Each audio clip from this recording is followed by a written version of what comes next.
وَلَقَدْ خَلَقْنَا الْإِنسَانَ مِنْ سُلَالَةٍ مِنْ طِينٍ ثُمَّ جَعَلْنَاهُ نُطْفَةً فِي قَرَارٍ مَكِينٍ ثُمَّ خَلَقْنَا النُّطْفَةَ عَلَقَةً فَخَلَقْنَا الْعَلَقَةَ مُضْغَةً فَخَلَقْنَا الْمُضْغَةَ عِظَامًا فَكَسَوْنَا الْعِظَامَ لَحْمًا ثُمَّ أَنشَأْنَاهُ خَلْقًا آخَرَ فَتَبَارَكَ اللَّهُ أَحْسَنُ الْخَالِقِينَ. أعوذ بالله من الشيطان الرجيم. Bismillahirrahmanirrahim. Nous allons aujourd'hui vous parler de l'embryologie ou du processus de gestation vu par la haqiqa.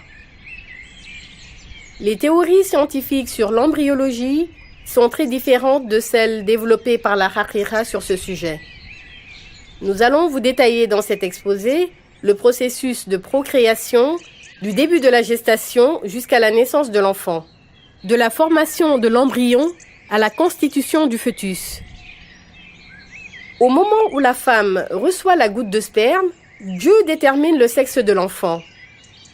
Il envoie 2 anges qui se relaient par période de 12 heures en récitant « Bismillahi » sans répit. Cela se passe ainsi jusqu'à ce que la goutte de sperme devienne un caillot de sang. À partir de ce moment, 2 autres anges viennent remplacer les 2 premiers et récitent à leur tour Ar-Rahman en respectant le même créneau horaire que les précédents.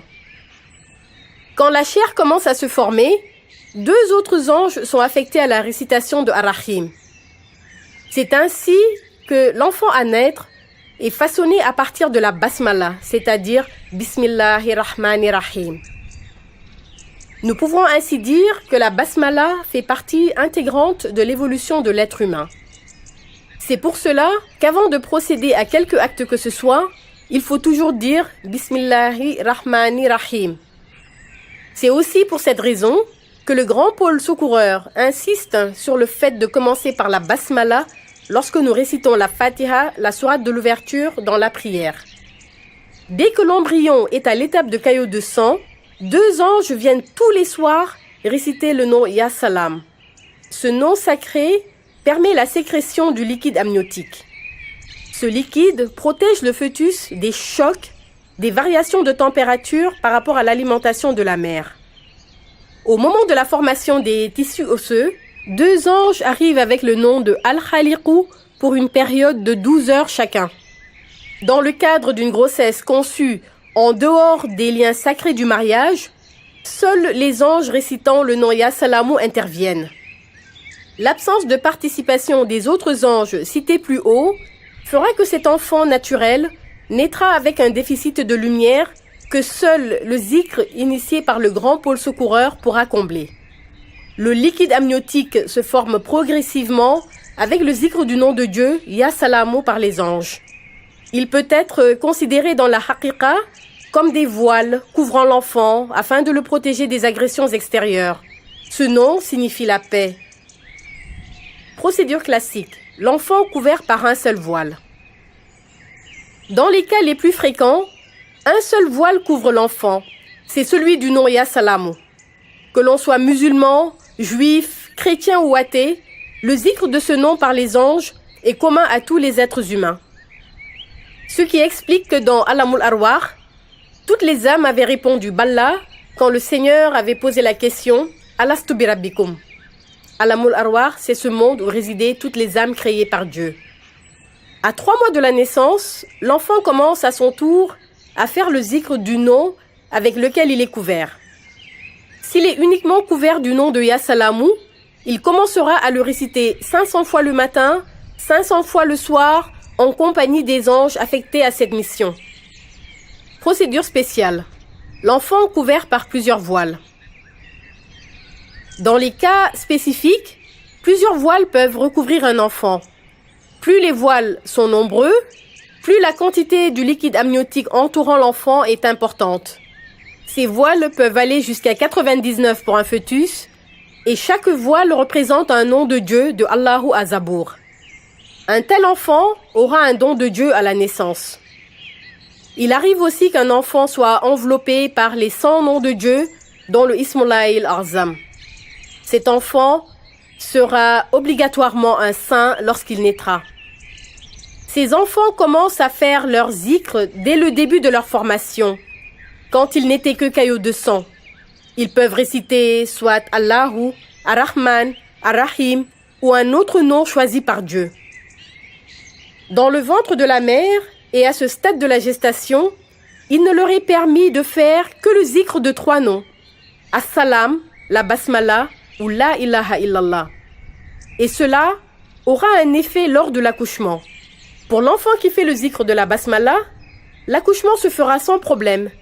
En revanche, pour l'enfant qui fait le zikr du 100e nom, le Ismullahi al-Azam ou La ilaha illallah, sa mère aura plus de difficultés lors de l'accouchement.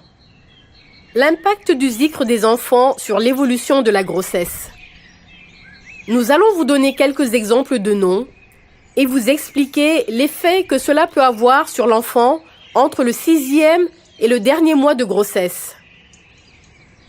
Lorsque l'enfant pratique le zikr, quel que soit le nom qu'il utilise, il arrive qu'il entre dans un état de transe mystique.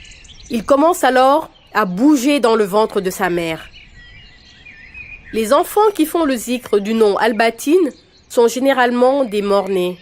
Et les anges qui viennent tous les soirs pour faire le zikr de Ya Salamu ne viennent pas de Alamul Malakut, du monde des anges, mais plutôt de Barzakh. Et ces enfants seront plus proches de Barzakh, de l'au-delà, que du monde Shahada, c'est-à-dire du monde visible.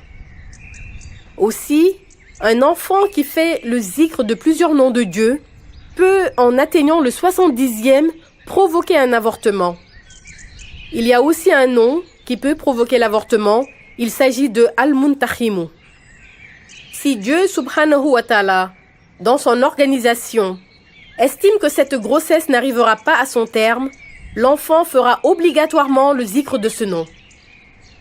Le rôle des encadreurs mystiques.